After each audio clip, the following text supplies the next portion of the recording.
જય શ્રી કૃષ્ણ મિત્રો, આપ સર્વનું સ્વર કીર્તન ચેનલમાં ફરી સ્વાગત છે। આજે આપણે પુરુષોત્તમ માસની છેલ્લા દિવસની કથા એટલે કે 30મા દિવસની કથા સાંભળીશું। આજની કથા છે વનડિયાની વાર્તા। જો તમને અમારી આજની આ કથા સાંભળવી ગમે તો લાઈક કરજો, શેર કરજો અને ચેનલમાં નવા હોય તો સબસ્ક્રાઈબ કરવાનું ભૂલતા નહીં। તો ચાલો આપણે આજની આ કથા શરૂ કરીએ। શ્રી પૂરણ પુરુષોત્તમ ભગવાન કી જય। એક બહેનને 7 ભાઈ, 7 ભાઈ પરણી ઉઠ્યા અને બહેને તો અખંડ કુમારિકા રહેવાનું વ્રત લીધું। વ્રતનું દાન કરે છે અને પ્રભુમાં પોતાનું ચિત્ત જોડી આનંદમાં દિવસો વિતાવે છે। પુરુષ માત્રને પોતાનો ભાઈ માને અને કારણ વિના કોઈના સામું પણ જુએ નહીં। આખા ગામમાં બહેનના સંયમ, નિયમ અને વ્રતના વખાણ થાય। અધિક માસ પૂરો થયો। 7 ભાભીઓએ છેલ્લે દિવસે વનેડિયાની વાર્તા સાંભળી અને વ્રત પૂરું કર્યું। બહેનને બધી ભાભીઓએ કહ્યું કે બહેન, તમે વનેડિયાની વાર્તા સાંભળો ને।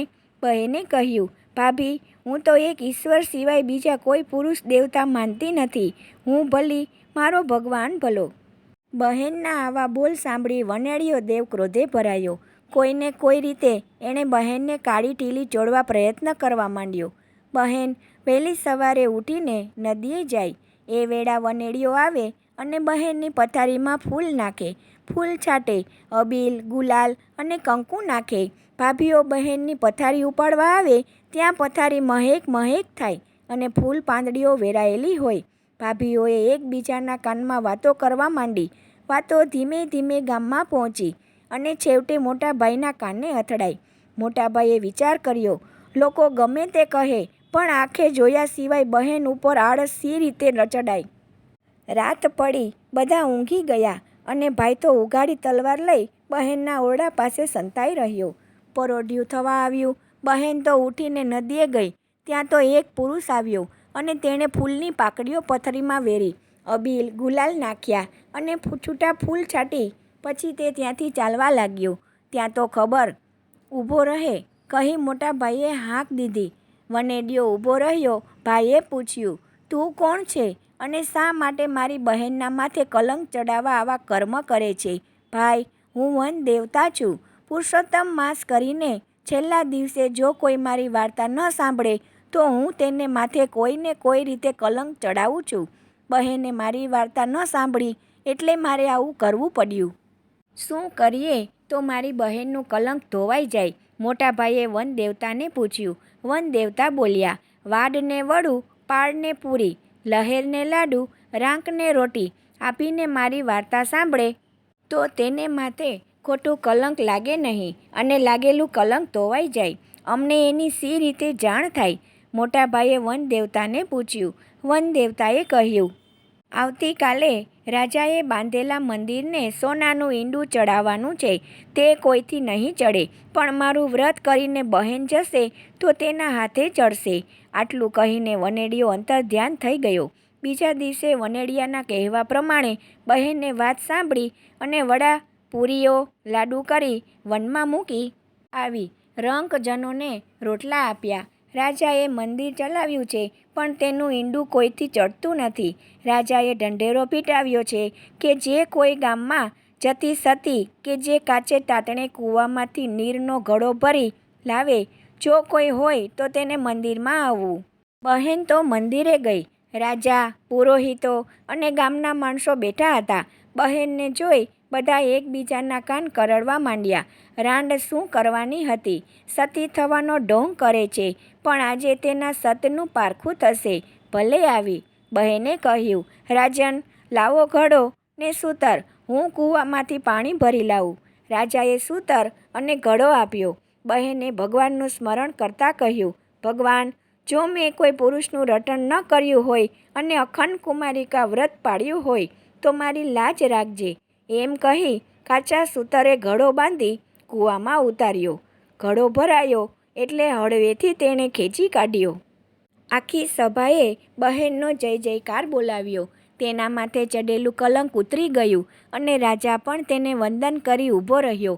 પંડિતોએ ઘડામાંથી પાણી લીધું અને મંદિરના શિખર તથા કળશ ઉપર છાંટ્યું અને ઈંડું ચડાવવા માંડ્યું।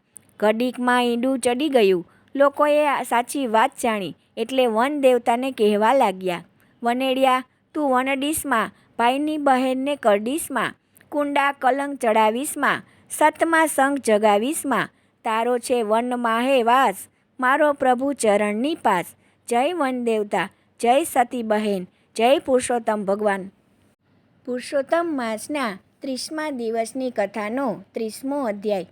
પતિવ્રતા નારીના લક્ષણો. નારદ મુનિએ પૂછ્યું, હે ભગવાન, હવે મને પતિવ્રતા સ્ત્રીના લક્ષણો કહો. ભગવાન બોલ્યા, હે નારદ, પતિવ્રતા સ્ત્રીએ પોતાનો પતિ કદરૂપો, લૂલો, લંગડો, ક્રૂર, કંજૂસ, બહેરો કે રોગી હોય તો પણ તેની ભાવપૂર્વક સેવા કરવી જોઈએ.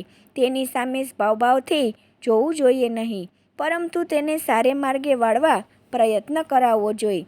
યુવાન, પ્રૌઢ કે વૃદ્ધ સ્ત્રી પણ પતિને પૂછીને કાર્ય કરવું જોઈએ. કોઈ સુંદર પર પુરુષ કામ ભાવે જુએ, મોટા ટોળામાં કોઈ સ્પર્શ કરે, મીઠી વાણીથી ફસાવવાની ચેષ્ટા કરે, છતાં પણ જે સ્ત્રી રડ કરે છે તે પતિવ્રતા સ્ત્રી ગણાય છે. જે પુરુષ સામે જોતી નથી, તે હસાવે તો હસતી નથી, તે બોલાવે તો બોલતી નથી, આમ જે પર પુરુષથી સદા દૂર રહે તે સાધ્વી સ્ત્રી ગણાય છે. જે પોતાના પતિને જમાડીને જમે છે, વડીલોની આજ્ઞા પાળે છે, સાસુ સસરાની સેવા કરે છે, અણગમતા વચનો બોલતી નથી, નિંદા કે ચાડી ચુગલી કરતી નથી, પતિએ ઘર વપરાશમાં આપેલા પૈસામાંથી થોડી ઘણી બચત કરે છે, બીજાની વાતમાં કે વેપાર ધંધામાં લક્ષ્ય આપતી નથી, શરીર, દાંત, વસ્ત્ર ઇત્યાદિ સ્વચ્છ રાખે છે, કારણ વિના રોતી નથી કે કારણ વિના હસતી નથી, તેવી સ્ત્રી પવિત્ર કહેવાય છે. રજસ્વલા સ્ત્રીએ ઘરકામ ન કરવું જોઈએ. ચોથા દિવસે સ્નાન કરી પવિત્ર થયા પછી જ ઘરકામ કરવું જોઈએ. ઋતુધર્મ વેળા અંજન, સ્નાન, હાસ્ય, રુદન, દેવપૂજા અને સહવાસનો ત્યાગ કરવો જોઈએ. સરગર્ભા નારીએ સર્વ પ્રકારના ઘરેણાં પહેરવા જોઈએ. થાક લાગે તેટલું કામ ન કરવું જોઈએ. ખરાબ વસ્તુના દર્શન તથા ભયંકર વાતોનો ત્યાગ કરવો જોઈએ. પતિએ આપેલી વસ્તુ બીજાને ન આપવી જોઈએ. પતિ બહાર ગામ ગયો હોય ત્યારે સાસુ સાથે સૂઈ રહેવું જોઈએ. પતિની આજ્ઞા વિના વ્રત કે ધર્મ કાર્યનો ત્યાગ કરવો જોઈએ નહીં. વહેમ કે બહાનવટી રોજ ઢોંગી સાધુ ધુતારાથી સચેત રહેવું જોઈએ. વિધવા સ્ત્રીએ વાળમાં સુગંધ તેલ નાખવું નહીં. પ્રભુ અને પરલોકમાં ડર રાખવો. પોતાના શીલનું જીવ માટે પણ રક્ષણ કરવું. રંગબેરંગી વસ્ત્રોનો ત્યાગ કરવો. પ્રભુ ભજન, સેવા, ભાવ અને સત્કર્મોમાં ચિત્ત પોરવવું. હે નારદ, આ પ્રમાણે વર્તમાન નારી સદા સુખી રહે છે અને અંતે સદગતિ પ્રાપ્ત કરે છે. આવી સ્ત્રી જ આ લોકમાં કીર્તિ મેળવે છે. શ્રી કૃષ્ણ કનૈયા લાલ કી જય. દ્વારિકાધીશ કી જય.